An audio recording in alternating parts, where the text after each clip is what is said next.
Hello అండి, మరో new collection అనమాట. సో ఈ కలెక్షన్ గుర్తుంది కదా, మనకు అంతకు ముందు లైట్ కలర్ చార్ట్ వచ్చింది. అప్పటి నుంచి కంటిన్యూస్ గా ఈ కలెక్షన్ అడుగుతూనే ఉన్నారు. ఈసారి రీస్టాక్ నేను ట్రై చేస్తూనే ఉన్నాను. బట్ రావడం డార్క్ కలర్స్ తో వచ్చిందండి. చాలా చాలా ఇంకా అప్పటికన్నా బెటర్ కలర్స్ తో వచ్చాయి. చాలా సూపర్ గా ఉన్నాయి. ఎంతైనా లైట్ కలర్ డార్క్ అనేది చాలా బాగుంటది కదా.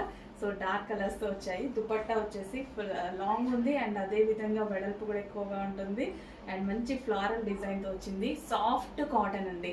బాడీ హగ్గింగ్ మెటీరియల్, ఎవ్వరికి ఇబ్బంది లేకుండా ఉంటుంది అనమాట. ఎంతసేపు అయినా మనం వేర్ చేయొచ్చు. అండ్ ఇది వచ్చేసి మనకి kali style stitching with thread work, 3/4 hands with dupatta and top అనమాట. డార్క్ కలర్ కాంబినేషన్స్ ఉన్నాయి. ఫాస్ట్గా బుక్ చేసుకోండి. లాస్ట్ టైం కూడా చాలా ఫాస్ట్గా సోల్డ్ అవుట్ అయ్యాయి. ఈవినింగ్ వరకు చూద్దాము, నైట్ వరకు చూద్దామంటే స్టాక్ అయితే మన దగ్గర ఉండదు. ఫాస్ట్గా బుక్ చేసుకోవాలి. నచ్చగా